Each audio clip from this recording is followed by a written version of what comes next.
की जय, श्री ब्रह्मानंद स्वामी की जय।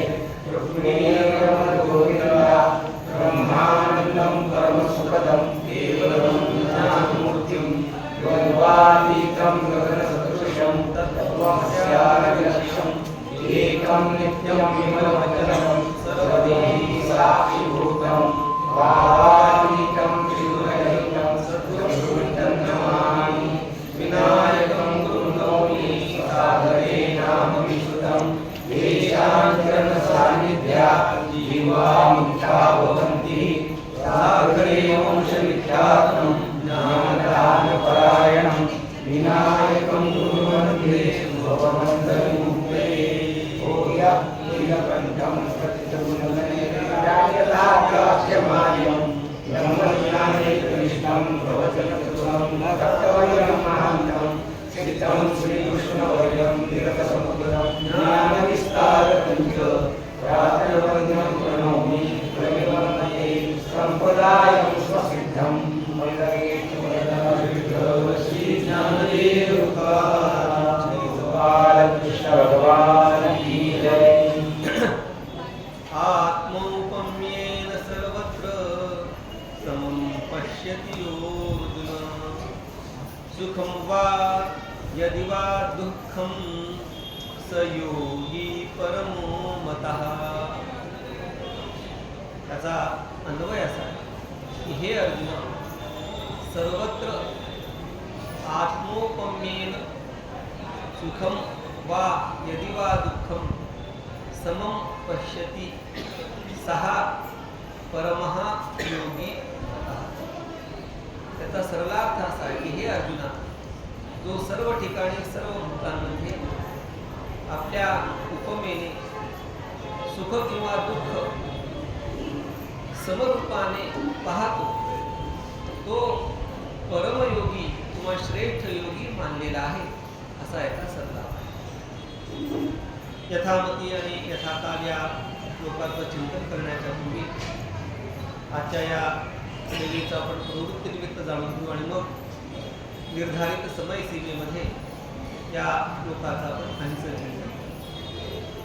खरं तर माझा एवढा मोठा अधिकार नाही आहे की काही याच्याविषयी बोलावं, पण आमचे ज्येष्ठ गुरुबंधू हरिवंशनारायण भगवान महाराज त्यांनी सांगितलं या म्हणून मी आलेलो आहे।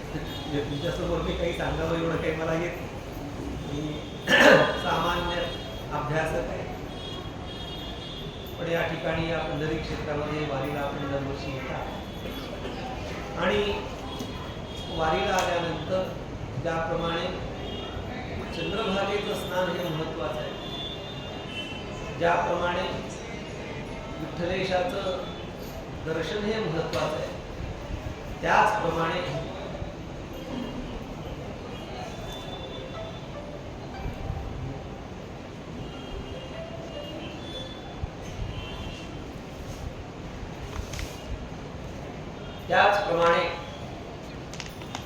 तत्वचिंतन हे अत्यंत महत्त्वाचं आहे। त्याचं कारण भगवत दर्शनानं, चंद्रभागा स्नानानं पापनिवृत्ती पुण्योत्पत्ती या गोष्टी घडणारच आहे, पण आपल्या या सध्याच्या जीवनामध्ये उपयुक्त असं आपण काहीतरी पुन्हा घेऊन गेलं पाहिजे, म्हणून तत्वचिंतन हरिकथा ही अत्यंत महत्त्वाची आहे।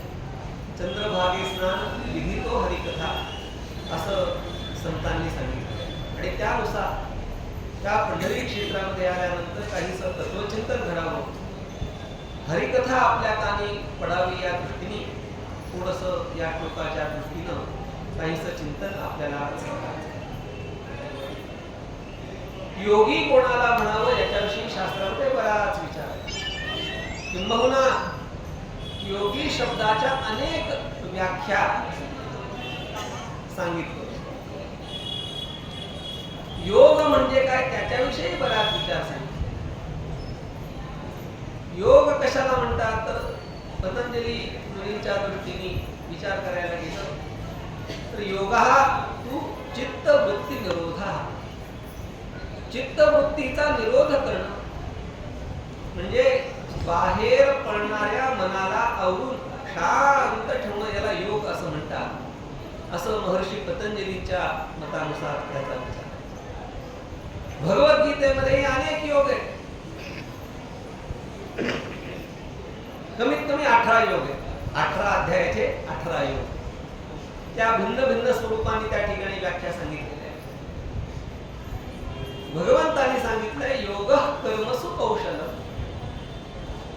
कर्मामधली जी कुशलता आहे त्या कर्माच्या कुशलतेला योग असं म्हटलेलं आहे. मग कर्माची कुशलता काय? तर व्यावहारिक दृष्टीने कर्म कुशलतेविषयी बराच विचार आहे. आमचे गुरुबंधू भगवान महाराज कर्मामध्ये कुशल. हे काय करायचे आश्रमात भगवान महाराज तुम्ही? भगवान महाराज तुम्ही कर्म काय करायचे? हे कन्हई आश्रमामध्ये आमचा दरवाजा अगोदर तो केलेला आहे. म्हणजे कर्मामध्ये ते कुशल आहे. म्हणजे सुतार काम सुद्धा करायचे कुशलते. म्हणजे कर्मामधली कुशलता ही भिन्न भिन्न स्वरूपाने सांगितली. गुरुवर महाराज दृष्टांत देतात. एका स्त्रीला विचारलं की बाई तुम्ही स्वयंपाक करता सगळं करता पण तुमची कुशलता कशात? त्या मातेनं सांगितलं की भाजी चिरण्यामध्ये माझी कुशलता आहे. चिरा म्हणजे भाजी चिरली भाजी. दुसऱ्या बायकांना सांगितलं होतं भाजी चिरायला. या बाईला चिरायला 1 तास लागला. बाकीच्या बायका 15 मिनिटामध्ये भाजी चिरून बाजूला झाल्या. म्हणजे काय त्यांनी भाजी चिरली तुम्ही भाजी चिरली. काय कुशलता काय त्याच्यात? त्या मातेनं सांगितलं माझी जी प्रत्येक फोड आहे त्या प्रत्येक फोडचं जर तुम्ही वजन केलं तर प्रत्येक फोड ही सारख्या वजनाची. ही माझी भाजी चिरण्यामधली काय कुशलता. म्हणजे प्रत्येका कर्मामधली कुशलता आहे. पण भगवंताला जी कर्माची कुशलता सांगायची आहे योग कर्मसु कौशलम. या ठिकाणी कर्मामधली कुशलता म्हणजे योग. हे जे भगवंताला सांगायचे ते कौशल्य काय, तो योग काय? तर कर्माची कुशलता म्हणजे एक असा साधारण नियम की आपण केलेलं जे कर्म आहे त्या कर्माचं जे फळ आहे ते फळ आपल्याला भोगावंच लागतं. कर्म करण्यामध्ये आपल्याला स्वातंत्र्य, पण कर्माच्या फळाचा भोग घेण्यामध्ये आपल्याला यत्किंतही स्वातंत्र्य नाही, पूर्ण परतंत्र नाही. एक सुभाषितकार फार सुंदर सांगतात, यथा धेनु सहस्रेषु वत्सो गच्छति मातरम तथा तच्च कृतं कर्म कर्तारम अनुगच्छति. ते असं सांगतात की धेनु म्हणजे सवत्स गाय आणि ही गाय म्हणजे ते जर्सी गाय नाही बरं का, आपली देशी गाय. तर त्या देशी गाई समजा असल्या 10-20 गाई असल्या आणि जर वासरू आपण सोडलं तर त्या देशी गाईचं वासरू दुसऱ्या गाईचा परित्याग करून आपली जी माता आहे तिला जाऊन बिलत दुसरीकडे ते जात. मग यथा धेनु सहस्रेषु हजारो गाई, 10-20 हजारो गाई, त्या हजारो गाईंमध्ये सुद्धा ते गाईचं वासरू आपल्याच मातेला जाऊन विलगत. त्याप्रमाणे तथा तच्च कृतं कर्म कर्तारम अनुगच्छति. आपण केलेलं कर्म आपल्याच मागे जातं. म्हणजे आपल्या केलेल्या कर्माचा भोग हा आपल्यालाच घ्यावा लागतो. तिथे कोणालाही प्रतिनिधी पाठवता येत नाही. आता कित्येकदा भगवान महाराजांना पण अनुभव असेल, महाराजांना जर जमलं नाही तर महाराज काय म्हणाले, भगवान तुम्ही जाऊन कीर्तन करून. म्हणजे काय झालं, प्रतिनिधी झालं. जे कीर्तनाला प्रतिनिधी पाठवता येत, पण आपण केलेल्या कर्माच्या भोगासाठी त्याला इंग्रजीमध्ये पॉवर ऑफ अटर्नी किंवा कुलमुखत्यागपत्र. समजा जमीन विकायची असली, आपल्याला वेळ नसला तर आपण त्याला अधिकार देतो, माझ्या वाटतं तू सही कर. तसं इथे चालत नाही. आपल्या कर्माचा भोग आपल्यालाच घ्यावा. मग कर्माची कुशलता काय? तर कर्माची कुशलता ही आहे की कर्म करून कर्माचा भोग घ्यावा न लागणं ही त्या कर्माची कुशलता. कर्म करून कर्माच्या बंधनातून सुटणं ही त्या कर्माची लक्षणं. त्यामध्ये बराच विस्तार सांगायचा आहे. मग योग कशाला म्हणायचं? तर कर्म करून कर्मबंधनामध्ये न अडकणं हे त्या कर्माचं कौशल्य आहे. आणि त्यालाच भगवंत काय म्हणतात? योगा कर्मसु कौशलम. त्याप्रमाणे या ठिकाणी भगवंत योगितेचं किंवा योग्याचं एक लक्षण सांगतात. आत्मोपम्येन सर्वत्र समं पश्यति योर्जुन. आत्मोपम्य बुद्धीने तो सगळीकडे पाहतो. तर आपल्या अंगी जे काही सद्गुण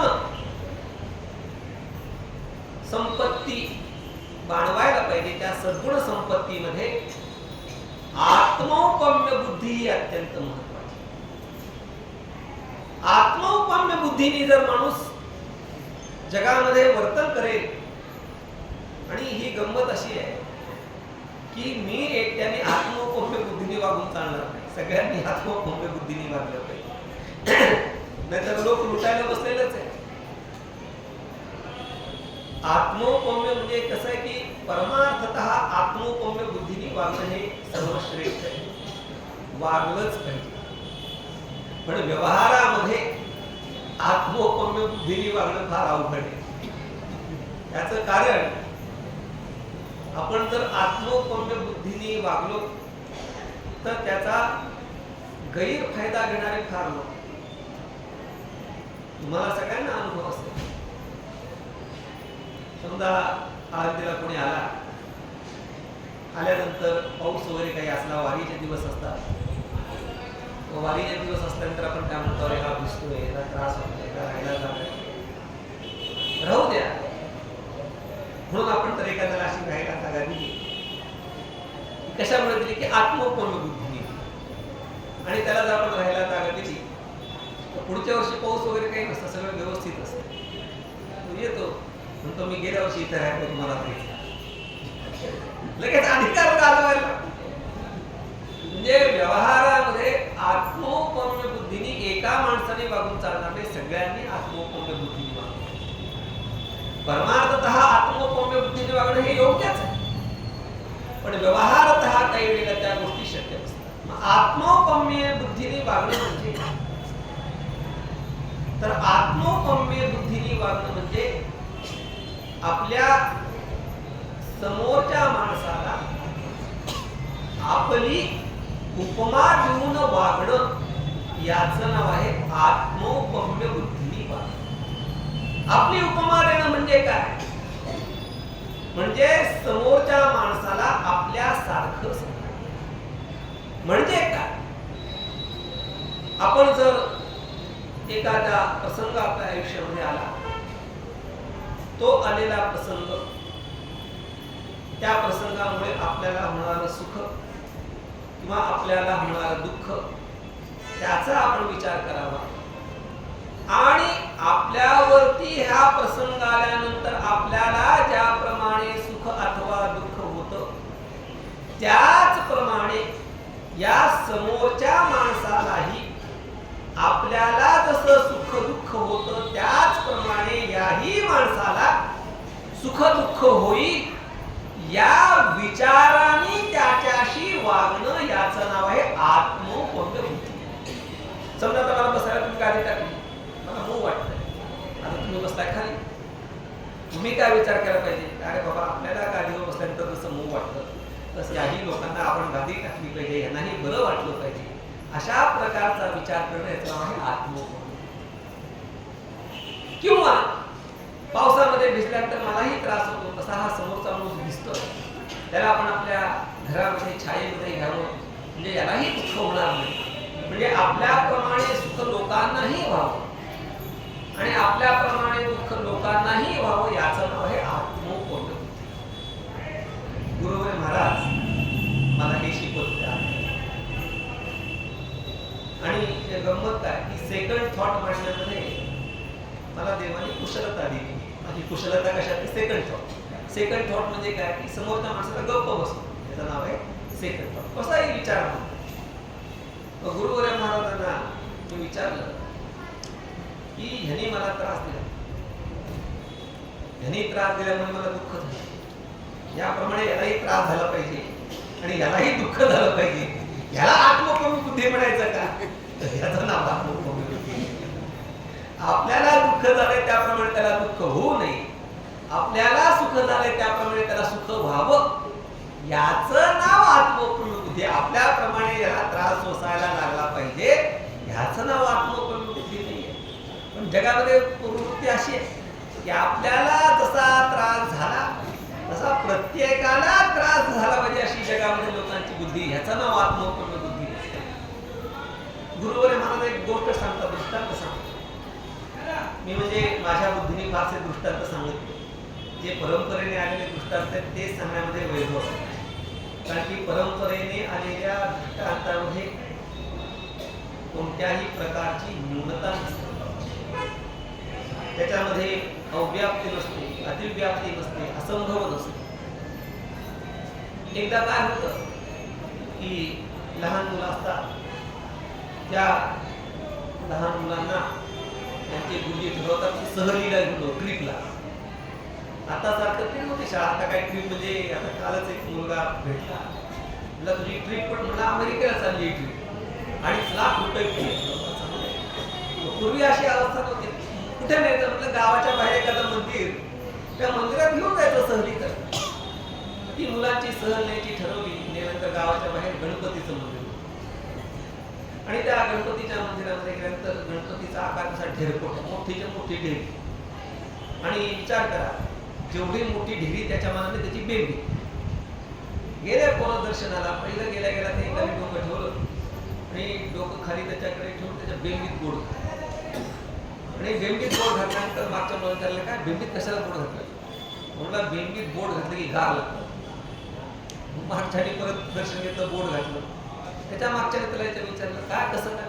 गार वाटलं. सगळी मुलं गार वाटलं. शेवटी गुरुजी जातात, गुरुजी दर्शन घेतात आणि गुरुजी दर्शन घेऊन गुरुजी पण बेंबीत बोट घालतात. तर बेंबीत बोट घातल्यावर गुरुजी ठाण ठाण ठाण ठाण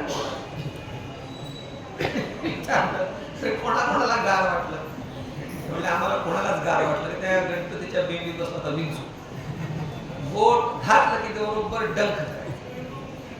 तर पहिल्याला विचारलं का रे तू बोट घातलंस, तुला विंचवाने डंख गेला, तुला आग झाली, मग तू विंचू चावला असं सांगायचं काय वाटतं? म्हणला मला जसा विंचू चावला तसा सगळ्यांना विंचू चावला पाहिजे, याचं नाव आत्मोपयोगी नाही.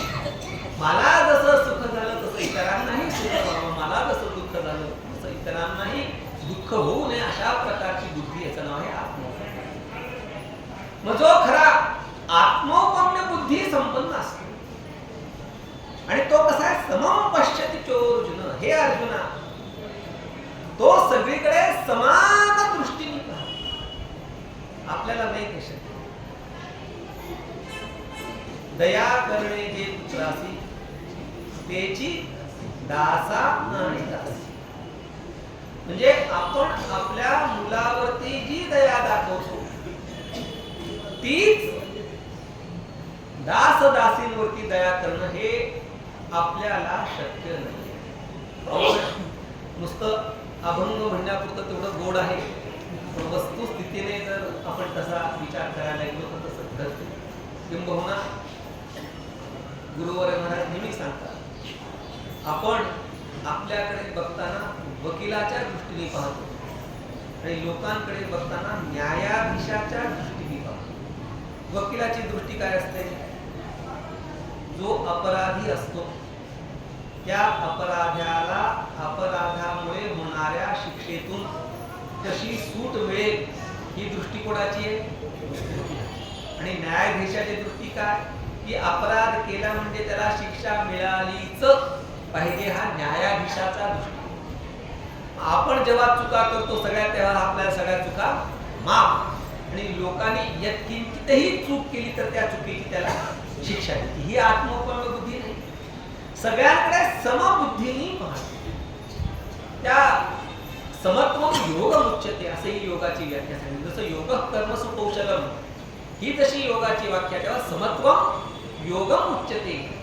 सर्व भूतांच्या ठिकाणी समता पाहणं यालाही योग म्हटले. त्याचा बराच विचार शास्त्रामध्ये केलेला आहे.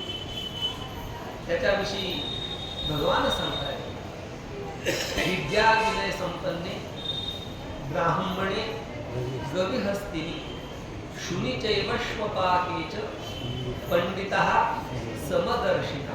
पंडित कोणाला म्हणावं तर पंडित विद्या विनय संपन्न ब्राह्मणाकडे ज्या दृष्टीने पाहतो त्याच दृष्टीने तो श्वपाकाकडे पाहतो.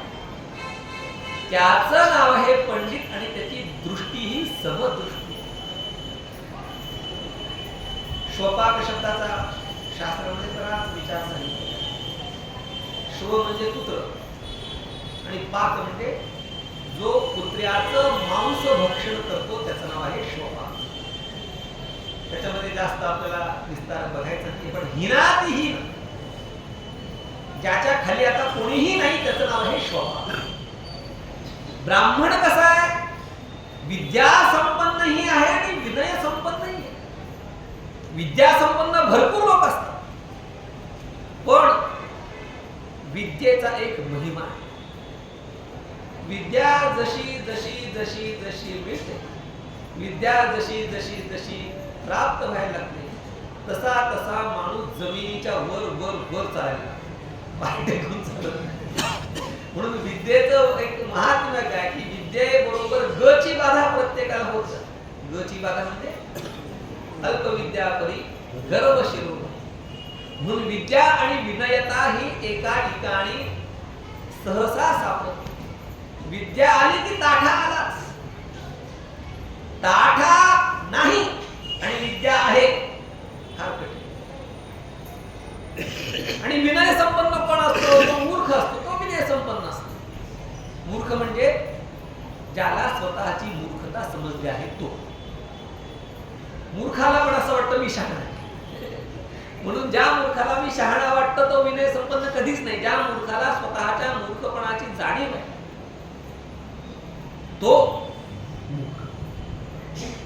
गुरुवर महाराज नेहमी सांगतात की काही लोकांना न कळता सगळं काही कळलं असं वाटतं, पण ज्याला काही कळलं नाही आणि कळलं नाही हे ज्याला कळतं त्यालाच कळण्याची शक्यता आहे. ज्याला न कळता मला सगळं काही कळलं असं वाटतं त्याला कधीच काहीही कळू शकत नाही. म्हणून विद्या संपन्न आणि विनय संपन्न हे फार, या दोन्ही गोष्टी एक समयावर छेदे करून समानाधिकरण्यामध्ये सापडणं अत्यंत कठीण. म्हणून विद्या विनय संपन्न ब्राह्मणाकडे आणि श्वपाकाकडे तो समदृष्टीने पाहतो. गुरुवर महाराज नेहमी सांगतात की या ठिकाणी भगवंताने जो शब्द प्रयोग केलेला आहे तो समदर्शिनः असा आहे, समवर्तिनः असा नाही. भगवंताला समदर्शन अपेक्षित आहे, समवर्तन अपेक्षित नाही. नाहीतर विद्या विनय संपन्न माणसाच्या पाया पडलं पाहिजे आणि श्वपाकाच्याही पाया पडलं पाहिजे. पण श्वपाकाच्या वाऱ्याला सुद्धा उभं राहू. तुकोबारा प्रार्थना करतात ना की मला त्या पाखांड्यांच्या वाऱ्याला सुद्धा उभं राहायची वेळ येऊ नये. आणि संग जर द्यायचा असेल तर ऐसियाचा संग देई नारायण ओलावा वचना जयाची. म्हणजे एकाच्या संगतीमध्ये राहिलं पाहिजे, एकाच्या संगतीचा त्याग केला पाहिजे. म्हणजे समवर्तन करणं शक्य नाही, समदर्शन. तुम्हाला एक महत्वाची गोष्ट सांगतो, समवर्तन आणि समदर्शन. आता मी प्रवचनाला बसलो, भगवान महाराज म्हटलं यावरती नको म्हटलं, का नको म्हटले त्यांनाच म्हटलं. पण एक नियम असा की जो श्रोता आहे ते श्रोत्यांनी खाली बसलं पाहिजे आणि वक्त्यांनी वर बसलं पाहिजे. कारण की वक्त्याला पहिल्यांदा मान दिला पाहिजे. त्याच्या पुढे सांगतात की वक्त्यांनी श्रोत्याला मान दिला. बरं, आता प्रवचन जर ऐकायचं असेल तर तुम्ही खाली बसलं पाहिजे, मी वर बसलो पाहिजे. मग समवर्तन नाही. पण पंक्तीला जर बसायचं असलं तर तुमच्या ताटात जे तेच माझ्या ताटात पाहिजे. त्याच्यामध्ये भेद करून चालत नाही. म्हणजे कुठे भेद करायचा कुठे भेद करायचा नाही हे कळणं फार महत्त्वाचं आहे.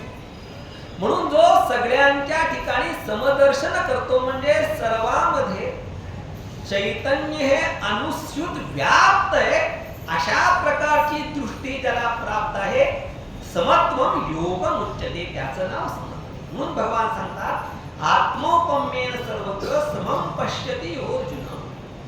हे अर्जुना, तो सगळ्यांकडे समदृष्टीने पाहतो. म्हणजे काय? सुखम वा यदि वा दुःखम. त्याच्यामध्ये दोन भाव आहेत. ज्याप्रमाणे मला सुख झालं पाहिजे त्याप्रमाणे यालाही सुख झालं पाहिजे, आणि ज्याप्रमाणे मला दुःख नकोय त्याप्रमाणे यालाही दुःख नकोय. अशा प्रकारच्या भावाने जो पाहतो किंवा सुख दुःखाला समस्वरूपाने जो पाहतो, याचा बराच विचार सांगण्यासारखा आहे. सुख दुःखाची समानता आपण एका शब्दात सांगितलं जातो की वैषयिक सुख आणि वैषयिक दुःख हे दोन्ही मिथ्या स्वरूपाचे आहे असं जो पाहतो सहा परमहा योगी नटा. त्याला मी माझ्या दृष्टीने परमयोगी समजतो असं भगवंत सांगतो.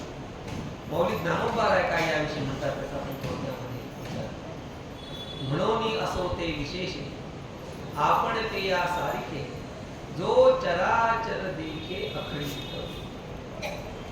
जो संपूर्ण चराचराला आपल्या सारखं म्हणजे समोरच्या माणसाच्या ठिकाणी आपण आहे अशी कल्पना करतो, त्याचं नाव आहे आत्मोपम्य बुद्धी. ही आत्मोपम्य बुद्धी बऱ्याचदा त्रासदायक ठरते. कसं काय ते तुम्हाला सांगतो. आत्मा वै पुत्र नामोसी. आपण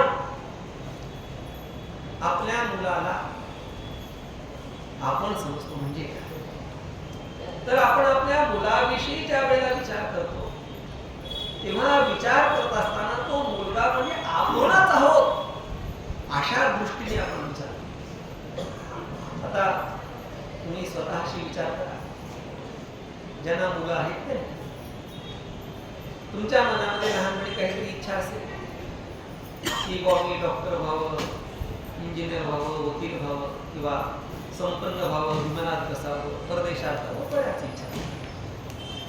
आणि आपल्या सगळ्या इच्छा पूर्ण होतातच असं. मग एखाद्याला जर लहानपणी डॉक्टर व्हावं असं वाटत असेल आणि तो जर डॉक्टर झाला नाही तर तो काय करतो? आपल्या मुलाला डॉक्टर बनवतो. का बनवतो? त्या मुलामध्ये तो आपल्या स्वतःला बघतो. आणि सगळं भांडणाचं मूळ तर इथंच आहे. मुलामध्ये आपण आपल्या स्वतःला बघणं ह्याच्यामध्ये बाप मुलाच्या भांडणाचं मूळ. अरे मुलाचं व्यक्तित्व भिन्न आहे, तू त्या मुलाला स्वतःला कशाला पाहतो? म्हणून आत्मोपम्य बुद्धीने बघणं कधी कधी काय घडतं? त्रासदायक. सुख दुःखादी वर्णे का शुभाशुभे कर्मे दोन्ही ऐसे मनोधर्मे देणे. हे सम विषम भाव आणि तही विचित्र जे सर्व ते माने जैसे अवयव आपुले. गुरुवर महाराजांनी सांगतात, जगद्गुरु तुकोबारायांनी सांगितले, तुका म्हणे एका देहाचे अवयव सुख दुःख जीव भोग. विष्णुमय जग वैष्णवांचा धर्म भेदा भेद. तर जगताचं आणि चैतन्याचं जे एकत्व सांगितलेले आहे त्या जगताच्या आणि चैतन्याच्या एकत्वाविषयी अनेक भिन्न भिन्न सिद्धांत सांगितले. पहिलं ऐक्य सांगितलंय अध्यस्त अधिष्ठान भावाचं. पुन्हा दुसरं ऐक्य सांगितलं आहे विवर्तोपादान कारणतेचं किंवा अभिन्न निमित्तोपादान कारणतेचं ऐक्य. जगामध्ये आणि विश्वामध्ये ऐक्य काय आहे? तर ईश्वर या जगताचं अभिन्न निमित्तोपादान कारण आहे. म्हणून जगत हे ईश्वर स्वरूप आहे किंवा ब्रह्म या जगताचं विवर्तोपादान कारण आहे.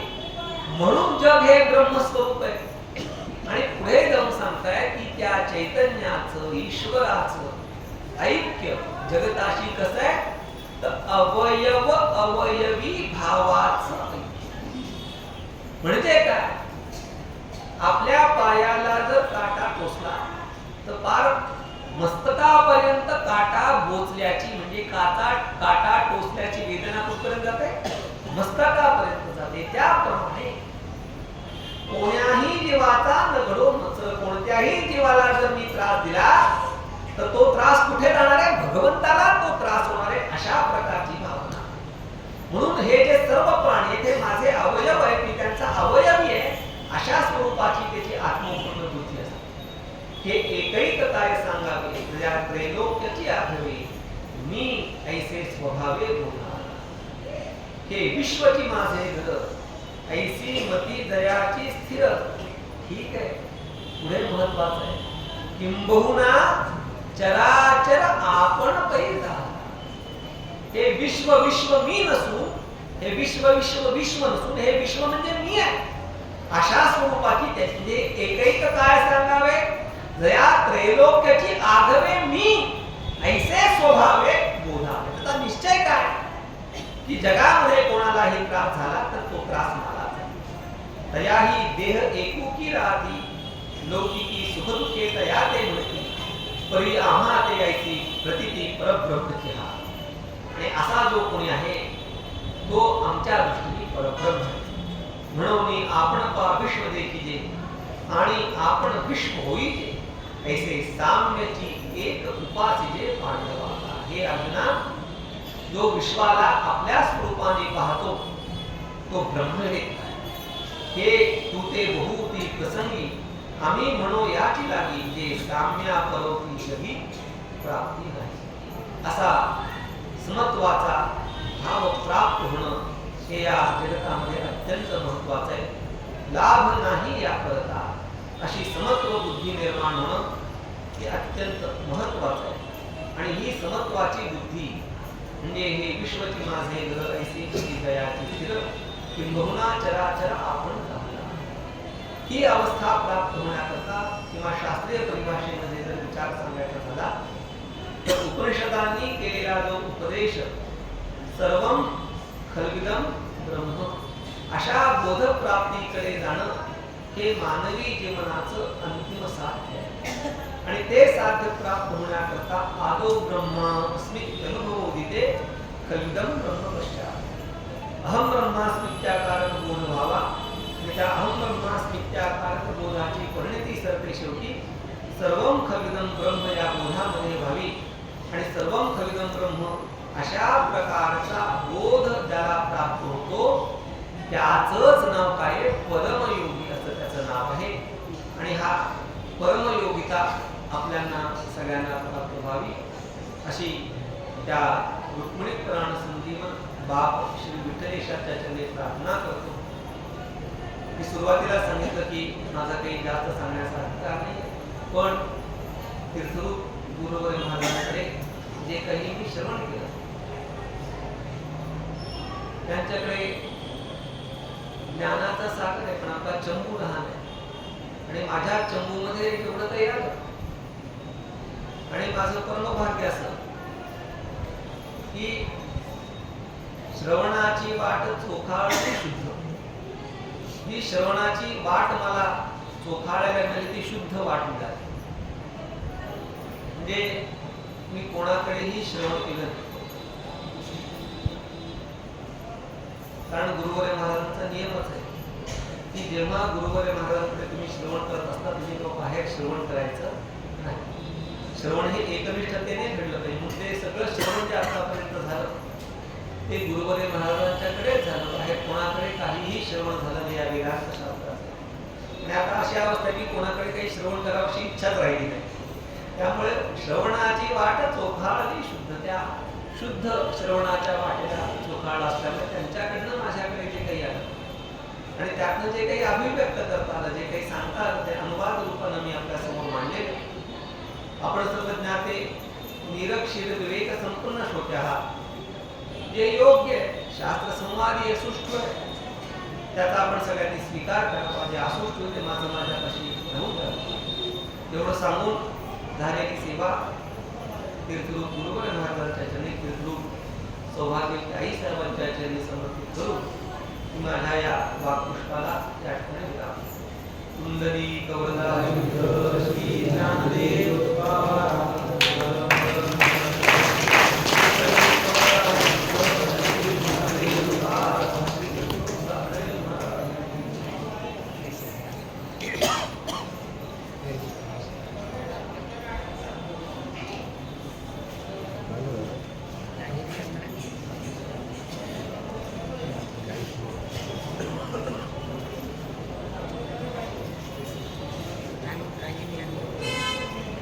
रांगेच्या सगळ्या दर्शन घ्यावे. सर्व मंडळींनी आई साहेबांचं दर्शन रांगेमध्ये घ्यायचे. रांगेत या रांगेत. कोणी गर्दी करू नका.